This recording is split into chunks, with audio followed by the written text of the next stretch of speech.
কিন্তু যাবার ইচ্ছা কিন্তু আমার নিজের ব্যক্তিগত বলছি আছে। যদি তোমার বড় দল তোমাকে কিছু শেখায় সেটাকে অনুসরণ করো, পরের বারে তারা যখন ডাকবে তোমরাও চারিদিকে ঘিরবে, তারা যে ভাষায় তোমাদেরকে দেবে তোমরা দাও, না হয় হবে না। অভিষেক ব্যানার্জি যিনি পিসিমণি মমতা ব্যানার্জি, তিনি থানা থেকে গুন্ডা নিয়ে বার করে চলে আসে, ফাইল নিয়ে পালিয়ে যায়। ইনারা গুন্ডাদেরকে নিয়েই দল করে। অতএব যখন নেতা হুঙ্কার দিয়েছে চাই, তো গুন্ডা এবার কাজ শুরু করেছে। চেয়েছিলাম ব্রিকেট, কিন্তু ওদের ঘরে ব্রিকেট দেয়নি খবর পেয়েছি।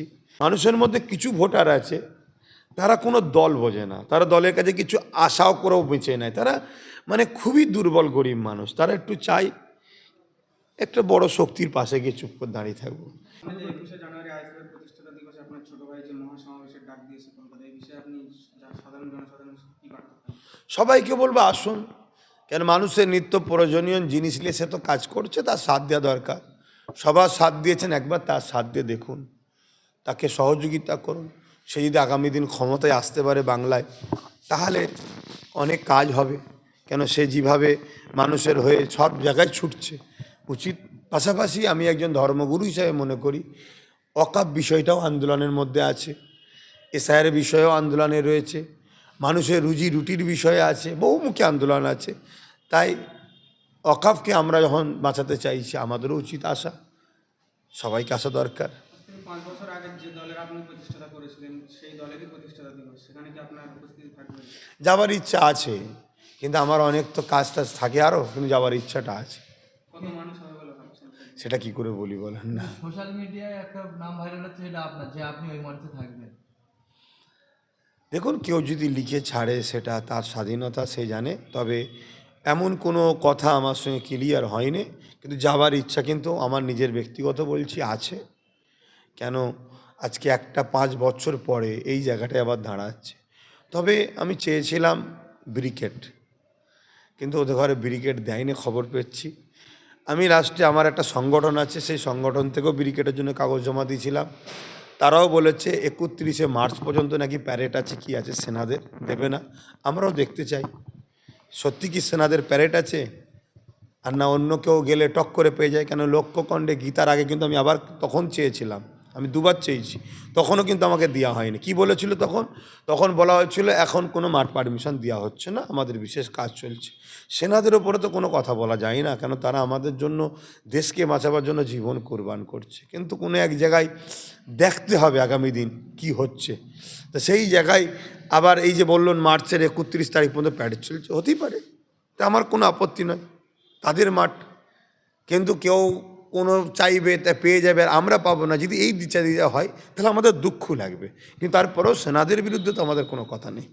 কিন্তু তারপরেও দেখবো অন্য কোনো পার্টি, রাজনীতিক দল ব্রিকেট পাই কিনা, পেলেই কিন্তু আমি সঙ্গে সঙ্গে জমা দেবো, আবার যাব। আর 31শে মার্চ এর পরে বলেছে আসুন, দেখবো তখনও যে চেষ্টা করব। কেন আমার স্বপ্ন ছিল ব্রিকেট, এরাও ব্রিকেটে জমা দিয়েছিল, কেন সেই জায়গায় এদেরকেও সেম জিনিস করেছে, দেয়নি। আরও অনেকে নাকি জমা দিয়েছে, তাদেরকে কি করে দেখি।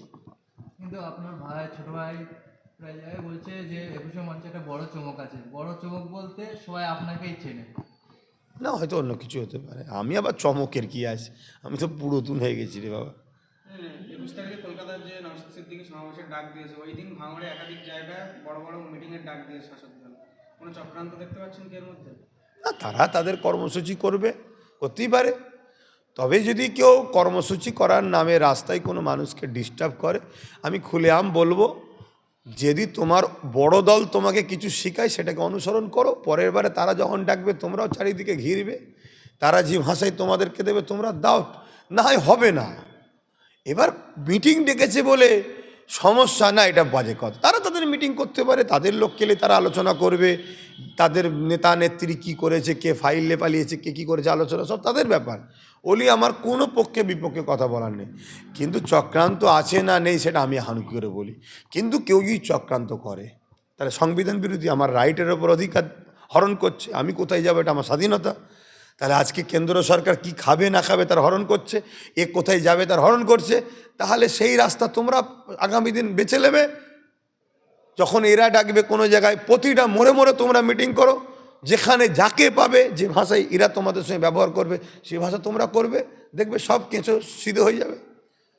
বাঁচতে গেলে লড়তে হবে, সোজাসুজি কথা, কেউ দয়া করবে না। দেখছো নি জোর করে ডেকে ডেকে নাম কেটে দিচ্ছে। আমরা দেখেছি এই 21শে জানুয়ারি উপলক্ষে বিভিন্ন জায়গায় ছোটোখাটো সভা করছে আইএসএফ থেকে, সেখানে শাসক দলের বাধা হচ্ছে এবং মারধরও করা হচ্ছে আইএসএফের ওপরে। শাসক দল এখন আতঙ্কে ভুগছে। শাসক দলকে বাঁচিয়ে রেখেছে গরিব ও মুসলমানরা। আমি দুটো কথা বলেছি, গরিব ও মুসলমানরা। মুসলমানদের মতো গরিব আছে, অন্য সমাজের মধ্যেও গরিব আছে। তো গরিব ও মুসলমানরা শাসককে বাঁচিয়ে রেখেছে। কিন্তু সেই গরিব আর মুসলমানরা এখন দলে দলে আইএসএফের দিকে ছুটছে। তো শাসক বিজেপিকে নিয়ে চিন্তা নয়, বিজেপিকে মারে না, কেন বিজেপির সঙ্গে তাদের সেটিং আছে জানে। কিন্তু শাসক এখন আইএসএফকেই মিডিয়াতে দেখছে বিরোধী হিসাবে বিজেপি, কিন্তু হাকিকাতে বিরোধী দল হিসাবে রয়েছে আইএসএফ। এই যে আইএসএফ বিরোধী দলের জায়গায় উঠে আসছে, শাসক চেয়েছিল বিজেপিকে ফান্ডে না লড়বো, তাহলে মুসলমানদের বা গরিবদের ঘরে বিজেপির ভয় দেখিয়ে, কেন বিজেপি শুধু মুসলমানদের দুশ্মন নয়, অন্য অন্য রাজ্যে দেখুন গরিবদের মেয়েরা আজকে নিরাপদে নাই। গরিব সম্প্রদায়ের এসসি এসটি সম্প্রদায়ের উপরে প্রচুর জুলুম হচ্ছে, স্কুল বন্ধ হয়ে যাচ্ছে।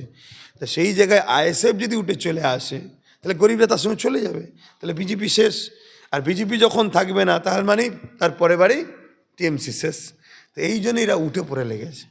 ম্যাডাম কি বলবেন, 21শে জানুয়ারি একেবারে যখন আইএসএফ প্রতিষ্ঠা দিবস হচ্ছে, সেখানে একেবারে দেখতে পাচ্ছি একাধিক জায়গায় হিয়ারিংয়ের ডাক করেছে কি বলবেন সাধারণ মানুষ?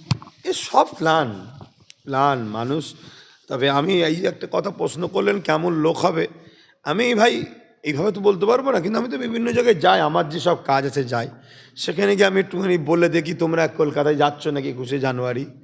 তো মানুষের যে স্বতঃস্ফূর্ত সারা আছে, বিশাল বড় একটা জামায়াত হবে, এবং সেই জমায়েতটা যদি বিশাল বড় হয়ে যায়, মানুষের মধ্যে কিছু ভোটার আছে তারা কোনো দল বোঝে না, তারা দলের কাছে কিছু আশাও করেও বেঁচে নেয়, তারা মানে খুবই দুর্বল গরিব মানুষ, তারা একটু চাই একটা বড় শক্তির পাশে গিয়ে চুপ করে দাঁড়িয়ে থাকবো। তাহলে বিশাল বড় যখন একটা গ্যাদারিং হবে, তাহলে তারা কি বলবে, চলে এদের পাশে গিয়ে দাঁড়ায়। তো এই বড় গ্যাদারিং করার জন্য সবাই মিলেই ঢুকার চেষ্টা করছে। তো নির্বাচন কমিশনার সাহেব তিনারা এখন এই পাটে আছেন না তারা ওই দিন ঠিক করেছে, সেটাও তো জানার বিষয় আছে। অভিষেক ব্যানার্জি দেখলাম বারাইপুর থেকে হুঙ্কার দিল যে ভাঙড় আমার চাই, ভাঙড় জিততে হবে। তারপরেই ভাঙড়ের একাধিক এলাকায় আইএসএফের উপরে আক্রমণ নেমে আসছে তৃণমূল কংগ্রেসের, কি বলবেন? দেখুন, অভিষেক ব্যানার্জি যিনি পিসিমণি মমতা ব্যানার্জি, তিনি থানা থেকে গুন্ডা নিয়ে বার করে চলে আসে, ফাইল নিয়ে পালিয়ে যায়। ইনারা গুন্ডাদেরকে নিয়েই দল করে। অতএব যখন নেতা হুঙ্কার দিয়েছে চাই, তো গুন্ডা এবার কাজ শুরু করেছে। কিন্তু মনে রাখবেন, সাধারণ মানুষ যখন জোট বাঁধবে আর খেদাতে লাগবে, একটা প্রবাদ বাক্য আছে, তখন কিন্তু সব ব্যাটা সাইজ হয়ে যাবে। এটা হচ্ছে কথা। বিগত দিনেও আমরা দেখেছি, দুনিয়ার ইতিহাস দেখেছি, অনেক বড় বড় তারা সাম্রাজ্য ছিল, এসব জুলুম অত্যাচার করেছে, কিন্তু মানুষ যখন একত্রিত রোষের মুখে পড়ে সবাই কিন্তু শেষ হয়ে গেছে।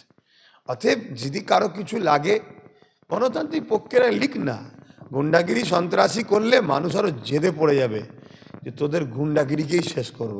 তখন ভাঙন নয়, লিয়া তো দূরের কথা, আরও অনেক জায়গায় তো ফসকে যাবে। একটা ধরতে যে আরও হাজারটা না ফসকে যায়, একটা প্রবাদ বাক্য আছে, সেটাও খেয়াল রাখা দরকার। যাক, আপনারা ভালো থাকেন, সুস্থ থাকেন।